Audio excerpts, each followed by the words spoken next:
Okay, well, I'm going to be doing this wall, and the first thing I know is this wall should be way longer than 8 feet long. And I'm measuring this, and yeah, it's about 11 feet long, and those pieces that I got at the store were only 8 feet long. And that was the other thing. I got those. They were pre-finished. They were only 8 feet long. They fit in the car nice and easy, and all that kind of stuff. I didn't have to buy 20 footers or 16 footers and all that rigmarole. Okay, so I know it's way over the length, and so the first thing I'm going to do is I'm going to come down here and see. I had to make a decision how I was going to finish the trim.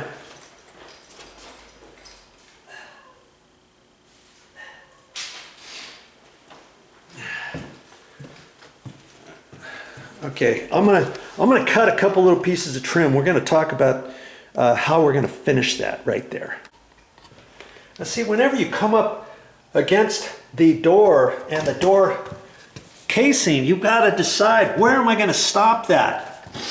And you're gonna have that decision on all of your pieces. Where you come to the doors, you come to doors over there, and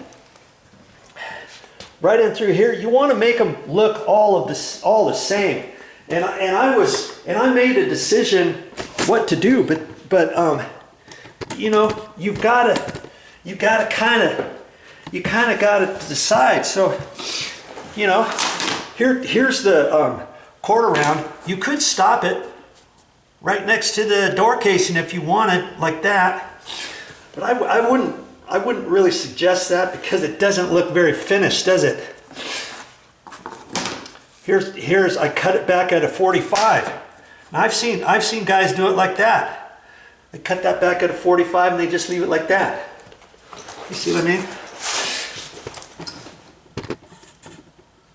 Now let's get you over here like that. Okay? You like that? Another way is you could cut a 45.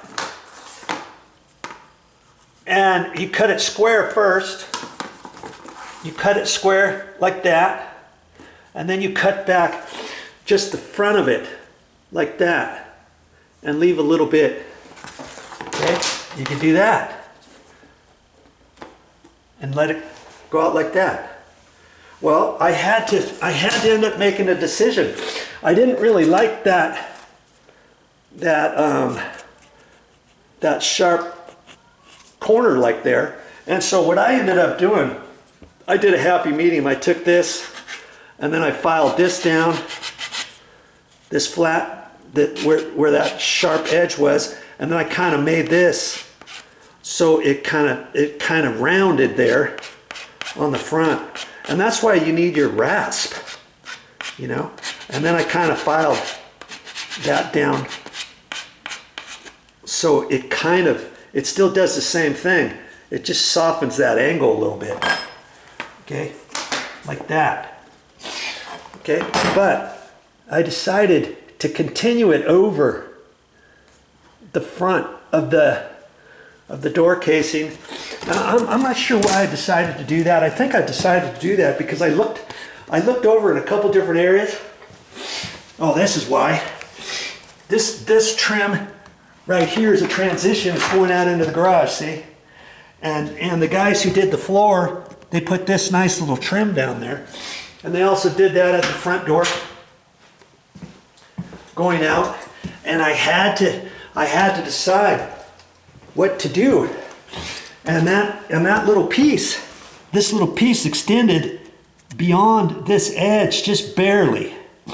And it stopped here, and then there was a slight gap from this flooring back in there, and I thought, if I just stop this over into here, it's not going to cover all the way. Oh, here's where it was too.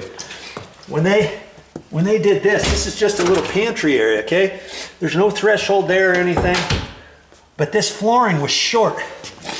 It was cut short. If I would have stopped this right to the edge, I would have seen a little gap right there of the floor being notched. And So I made the determination, I'll just extend this over about 1/4 inch, 5/16 onto there. And because I did that, that made me know that on all of the door frames, I had to do the same thing. 5/16 over and all that. And so when I came over to here, I had to remember I had to go over 5/16, even though this extends over flush to this. So then I had to notch this to go over that. And then it fits down nice and tight. I still have the same reveal. I ended up having to do the same thing over here. See, I notched that, see? And then it came up at the angle and got pushed over, and that's 5/16 over. So I had to line that up all the way around, and I thought, hey, that looks pretty good.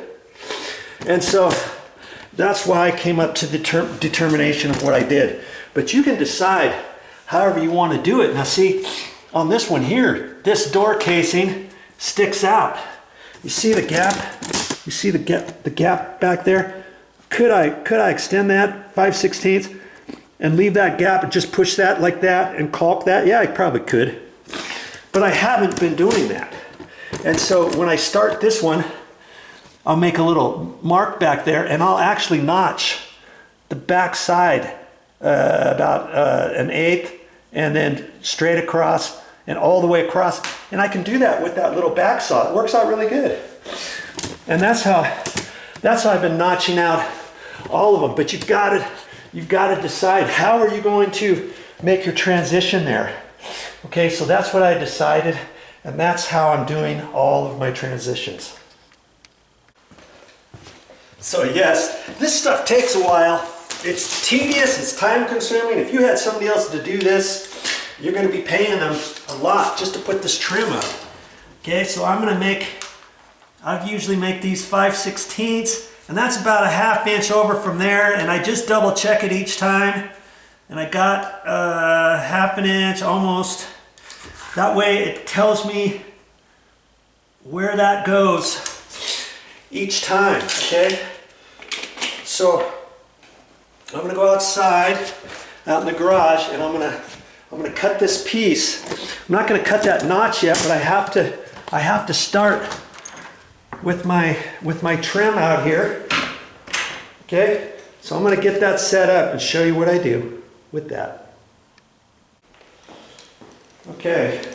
When I go to the store and get these, some of them got marks on them or little gouges, so I didn't check them all when I went through the store. Most of them are pretty good, but these accumulate lint really quick. And so I clean it off like that. There's some lint right there. I don't know where it comes from, and then I'm just going to take my back saw and I'm going to double check. I don't want to make the assumption that my end is perfectly square from the store. It doesn't take much to cut that, see? I'm going to cut both ends on here.